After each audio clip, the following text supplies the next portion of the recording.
So we're going to talk about acceptance of what we can't control. And this is a huge challenge. And this is actually a practice we need to take with us into the world 24/7. See it as our sadhana, to be able to be accepting of things we cannot control, we cannot change, or that we shouldn't control, even if we could.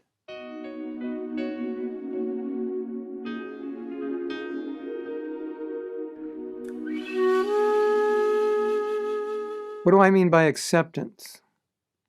Well, number one, I think it's easy to understand whatever happened in the past can no longer be changed. And we have sometimes a hope that the past would be better.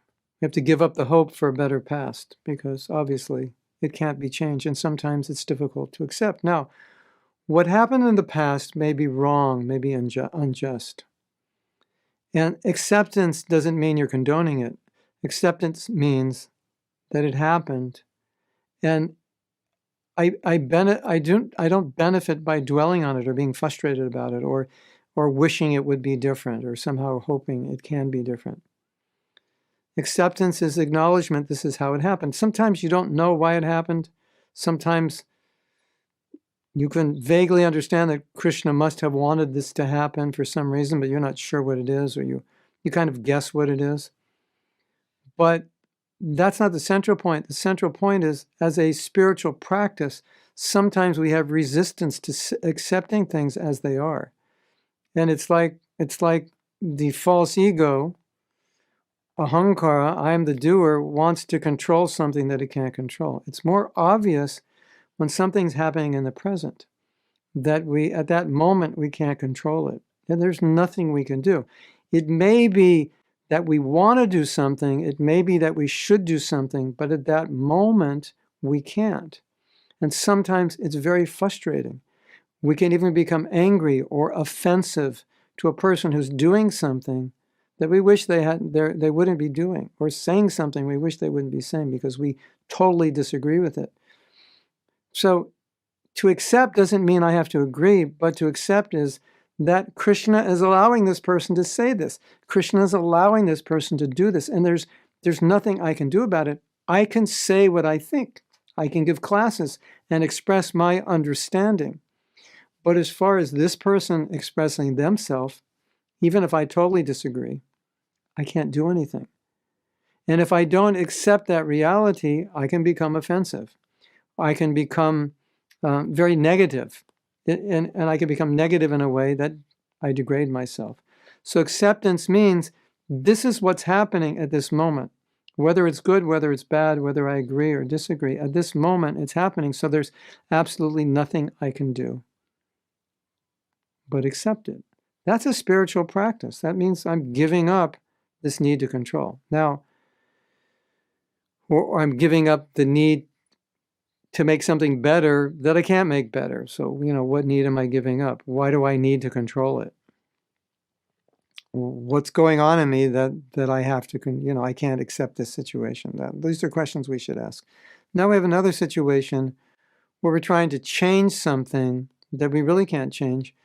We're trying to change something that we really shouldn't change.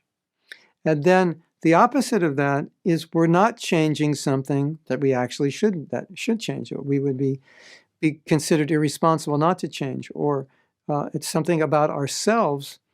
Maybe we have to take ourselves out of the comfort zone to change ourselves, but we're resistant to changing ourselves. So we're putting our consciousness on to trying to change something we can and not changing ourselves when we can. So this is another big challenge. If I'm trying to change something that I shouldn't or I can't, again, it's my need to control, or to be more precisely, my need to be God. As Prabhupada said, that's why you all don't get along, because you want to be God. So that's another challenge. We have to ask ourselves, why do I need to try to change this? Why do I need to try to control this? It's not meant to be controlled by me. I can't control it. There's no advantage to control other than gratifying my false ego. So those two things are big challenges, what I call like essential spiritual challenges or essential spiritual practices. We have to learn this, and then if you look at your life, you'll see Every day there are situations I'd like to control that I can't. Every day there are situations or people that I would like to change, but I can't. And the last one is an interesting thought I just want to throw at you. I want to ask you a question. Who would you like to fix? Who would you like to change? Are you thinking of someone? Most of us have someone in our mind and say, I wish he were different. I wish she were different. I wish I could change that person. Devotee, non-devotee, whoever it may be. Who do you want to fix? You can't fix them. You can't change them. Why not put energy into changing this guy? This guy, he could use some changing. Why not put that energy in there instead of thinking, oh, I wish he were different. I wish he were different. Think about this guy. Work on him. That'll be beneficial for you. And that won't be false ego. That will be your humility, that you can look at your problem and admit it and say, I'm going to work on myself. Hare Krishna.